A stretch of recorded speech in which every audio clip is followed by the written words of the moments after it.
Welcome guys to this tutorial on how to use VoiceThread. We're going to be using VoiceThread now inside of my classes, whether it's over at Loyola using Canvas or with Arupe, we're using a platform called Moodle. Now, why are we using VoiceThread? The purpose of VoiceThread is to provide us a way to have interactive conversations. If we're using Moodle through Arupe, we use the forum. If we use discussions on Canvas, it's over at Loyola, right? So why are we using VoiceThread? The reason why I found is that, forums and discussions are great, but they're a little stale. They don't allow us to see each other's faces. They don't allow for back and forth conversation as we're doing stuff. VoiceThread's going to allow for that, as you're going to be able to see. In VoiceThread, we can do presentations where we can upload videos, we can upload slides, and we're going to be able to comment back and forth as we're doing them. We're going to be able to provide basically that sort of interaction that I think really is extremely helpful and provides our conversations with a little bit more livelihood to them. So I'm going to show you how to use VoiceThread. We're going to talk a little bit about its purpose. I'm going to talk a little bit about grading when it comes to VoiceThread. Okay, so the very first place I want to start off with is registering for your VoiceThread account. It's really easy to do. All you're going to have to do is go to voicethread.com and then follow the instructions that we see here. All you have to do is go up to the top right-hand corner of the page. You're going to go ahead and register. There's going to be a short form that you have to fill out, but it's all free, so don't worry about that. Then they're going to send you out an email confirmation. You're just going to click on that verification link and go ahead and register for VoiceThread. Really simple to do, completely free. If you have any problems, just let me know about it. Okay, now VoiceThread itself. What does VoiceThread look like and what do we do when we're using it? So this is a typical VoiceThread. Let me just show you really quick on this particular VoiceThread. I'm just going to play it for just a moment.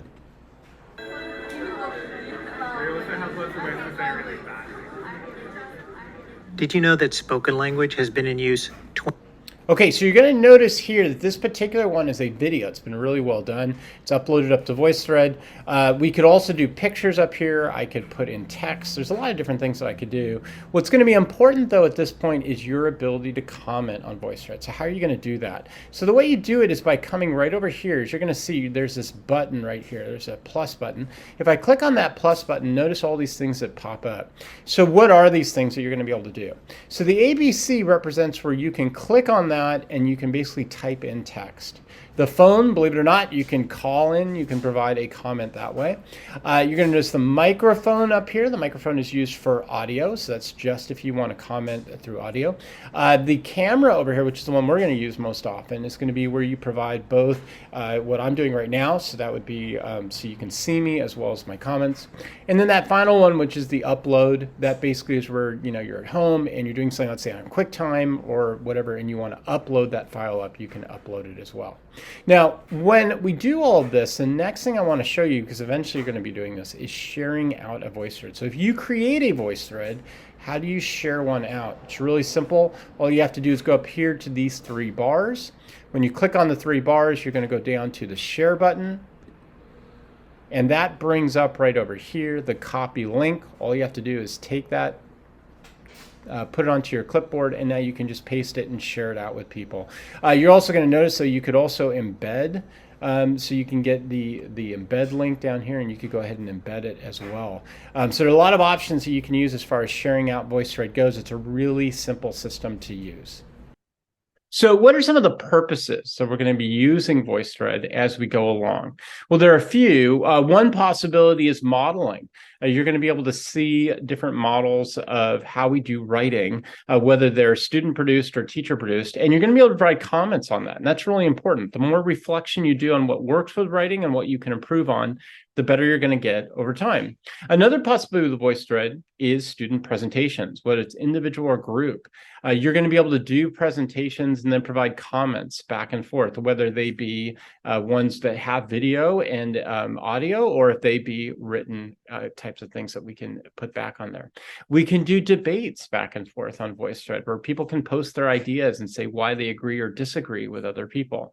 In fact, I've even seen people do comments when it comes to music.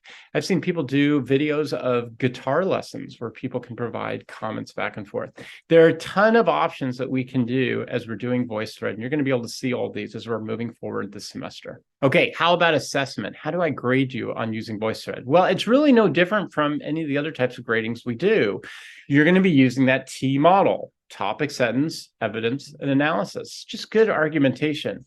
However, I would say that there's one other thing that we want to really focus in on. It's going to be important. That's our presentation style.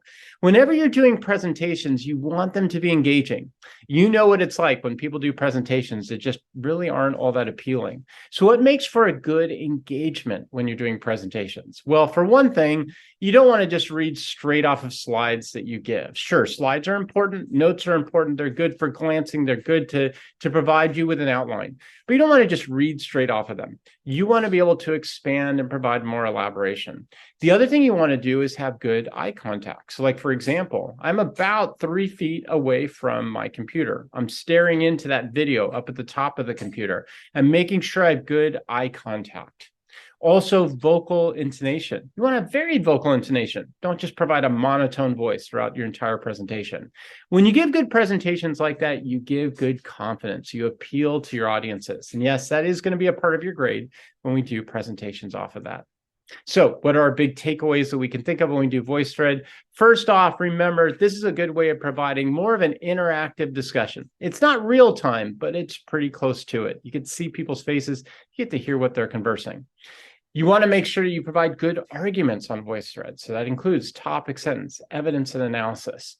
And last off, make sure you have a good presentation that's appealing.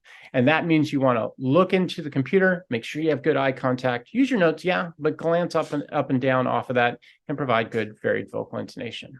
Okay, I hope this is going to be a great tool for us to be able to use in class, whether it's over at Loyola through Canvas or if it's with Arupe through Moodle. I'll see you in class.